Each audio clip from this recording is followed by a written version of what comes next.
म त स्कुलमा नि अब पढ्न त म त लेखेर होमवर्क लेखिदिन्थेँ म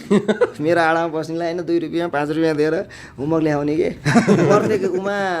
प्रत्येक के अरे त्यो सब्जेक्टमा फरक फरक राइटिङ हुन्थ्यो मेरो फरक फरक हुन्थ्यो नि त अनि मैले यस्तो धोबी खाएपछि त्यसपछि म इन्डिया गएको अब इन्डियामा चाहिँ अब फेरि 10 पास नगरिकन तिमीहरूको चाहिँ भर्ती हुने चलन थिएन कि होइन भर्ती हुनु पऱ्यो नि त अनि बिहार भन्ने ठाउँ रहेछ त्यहाँ चाहिँ इक्जाम दिन गएँ त्यहाँ गएको एन्सर नि त्यही क्वेसन पनि त्यही हुँदो रहेछ ब्ल्याकबोर्डमा सर र सार नि दिनै आउने बिहारमा त्यस्तै हुन्छ एक्जाममा त आफूलाई पास हुनु पऱ्यो चाहिँ के भयो होइन गरेर तान्दिएँ टक टक टक टक लेख्दै अनि ठक्क पास भएँ आएँ अब त्यो सर्टिफिकेट ल्याएर क्याम्पस पढ्छु भनेर अब गाउँमा आएँ अब म यहाँ पढ्दिनँ उतै गाउँतिर गएर यसो क्याम्पसमा होइन झोलासोला गएर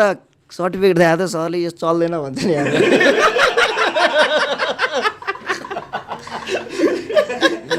यो बिहारको चल्दैन त्यतिर भनेर भने किन चल्दैन 10 को झन् 16 हुनु पऱ्यो यो